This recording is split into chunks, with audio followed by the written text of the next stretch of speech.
বাচ্চারা দেখে নাও কিভাবে লাউ আর্ট করা হয়। তো চলো শুরু করা যাক।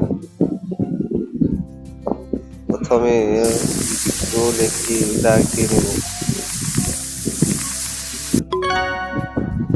তারপর লাউয়ের বটা আর্ট করে নেব,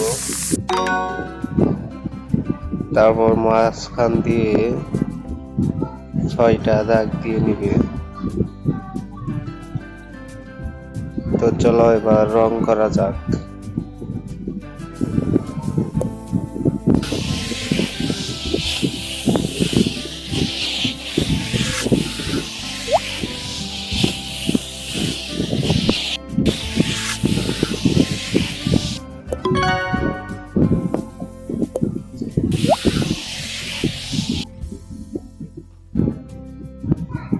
বাচ্চারা কেমন হয়েছে লাউটি আর্ট করা কমেন্ট বক্সে জানাবে।